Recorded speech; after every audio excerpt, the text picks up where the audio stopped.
for it. I got tired of it. Oh, Nice meeting you. I'm showing my weird thing. oh, there you go. There you go. Weird side of the I do this. It never brings anything back. I The bushes. freak out on what's the show, right?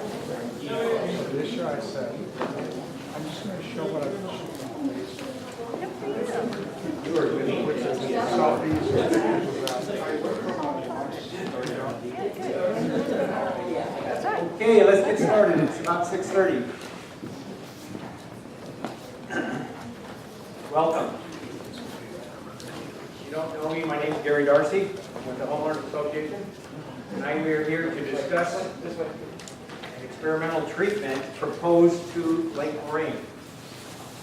If you haven't signed in, please do. The reason we're doing that is because, especially if you have email, if there are questions that come up tonight, you'll get emailed the answers if we can't answer them here, the folks we have here. Coffee, water in the back. If you need the restroom, it's back the way you came, back into the main room. Put a meeting protocol in your packet. If you haven't reviewed that, please do. I'm not going to go through it here in the presentation. If you don't have a survey, there's going to be one. We want you to, if you have the time, fill that out for us. Help us out for the next time we have one of these meetings. What we have tonight is we have three presenters. Me, who I'm going to just kind of talk about some of the basic history of where we've been to date, at least as far as I know. Only been here about 5 years. Dan Smith from the city will present. He's going to talk about kind of what the city's been doing in their investigative process upstream Joe's Creek in the watershed. And then Doug here will give a presentation on the proposed application for Lake Lorraine. Now, what we'll do is, shift to next one. What we'll do is, you'll listen to me talk for a few minutes or a couple minutes. We'll have Dan talk, and then Doug, and then after that, we will have a question session, question and or concern. Now, you've been given in your packet a yellow sheet. If you're going to ask a question or you have a concern, please fill that out. We'll give you the microphone. You're going to take that sheet, and your questions or concerns, we're going to write them down so that we understand them. And if it's an issue that needs to be solved by Department of Ecology, Mr. John Jennings is here. He's going to take those. That will all be part of the permitting process. So all your questions will be answered or concerned. And if it all goes well, John will say approved. If it doesn't, he'll say disapproved. That's why we're here tonight, just to give you information.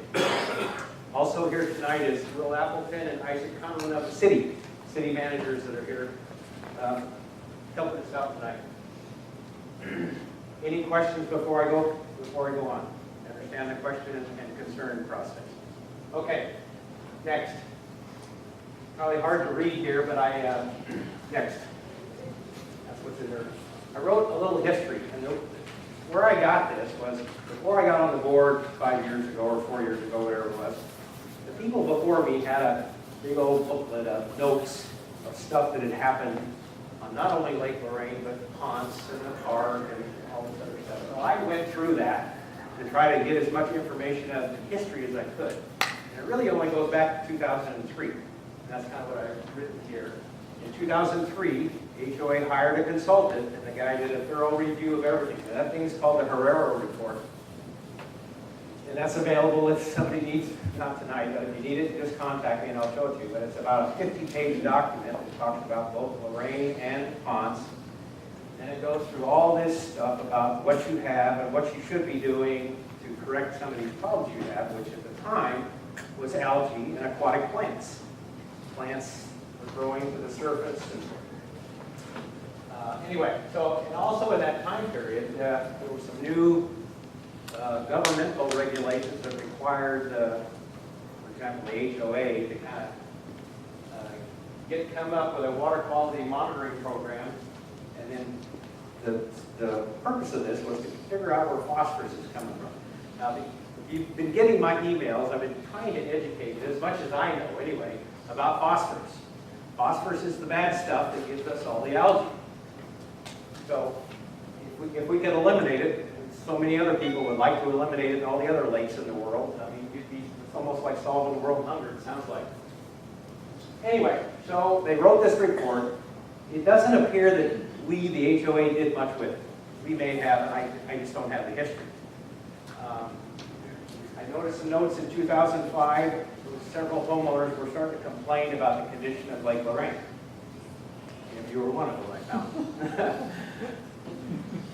2006, the HOA hired Aquatech, and that's the guy Kyle. A lot of you guys have seen him over the years. He'd come up here, he'd look at the lakes and say, you need to do this or you need to do that, and if you had the money, we'd do it. And anyway, we had those guys up until last year. They suggested in 2006 that we add sterile carp. That was to eat the aquatic plants and install aeration equipment. 2007, we did that. Put 60 carp into water, installed 6 aerators in Lake Lorraine. And then we started an application called Revive. And Revive was not a herbicide, it's just an additive to help you control things. Next page. It's a phosphorus, not a phosphorus, it's a nitrogen fixing compound. Yeah, that was thrown in every couple of weeks, these packets. You probably saw, well, you did it for a while, and I did it for a while, throwing these packets out of the lake. And it's supposed to lock up the nitrogen and have it settle out. It's very similar to what we're proposing for the phosphorus. I wrote 2011, that's kind of when I came on the scene. Still using Revive. Each year it was getting worse. Blue-green algae definitely present then. 2012, we were still trying to figure out what the heck we were going to do, so partnered up with Aquatech, this maintenance company. They did some surveying, and again, I'm just an ignorant homeowner. I know, and they suggested that I put Foslock in there because they said the major source of your phosphorus is coming off the bottom in the sediment. Well, like I said, being ignorant at the time, we really didn't investigate what was coming down Joe's Creek. We did know it was coming off the bottom, so we went on this 2-year program to install or add Foslock to the water, and the water in the lake was beautiful for 2 years. If you live on the lake, it was just amazingly clean and clear, and boy, life is good, huh? Then we got up into 2014, and I wrote up here due to some legal action we had. Aquatech kind of distanced themselves from us, so I wasn't really getting any kind of help, no consultant help, and I was kind of on my own. But I knew we just added a lot of money and put this Foslock stuff in, so I wasn't expecting to see any algae. Geez. Well, then we saw it. I can't be. I watched it for a month, and I just kept telling myself, that can't be blue-green algae. Well, it was. Okay? So, in late June through September, it kept getting worse. We sampled, it was toxic. And for at least 8 weeks, basically the lake was closed because of toxic algae. In the meantime, we've been sampling, Mr. Russell here helping, sampling input water from Joe's Creek and determined that that creek was loaded with phosphorus. So going back, if we'd have known that 4 or 5 years ago and really done our homework, we may or may not have done the Foslock. I don't know.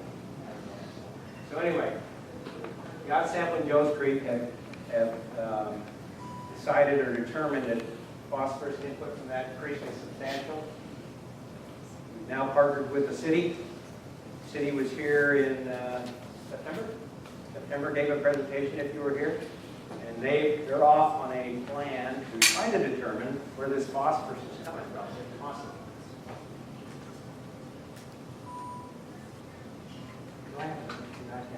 Oh, this is what our lake looked like last year. This is the outlet channel. Really can't, the picture doesn't prove just, I give it justice here. Next one. Now that's the outlet for Lake Lorraine. Yes, before it goes over to Lake G. This is up in front of my house. You can't really see all the scum and the green.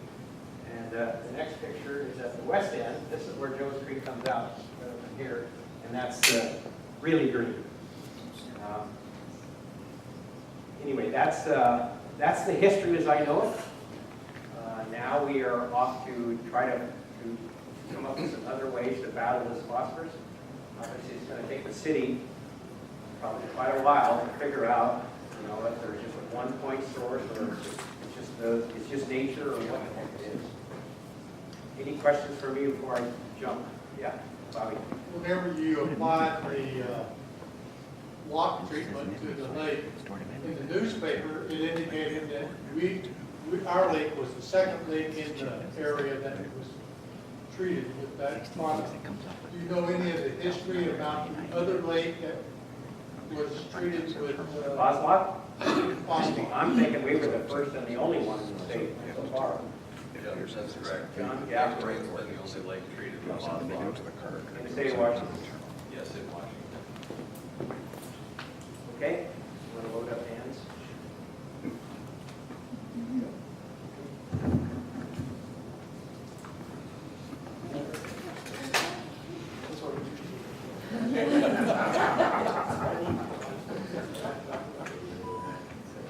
That's when you move here, right?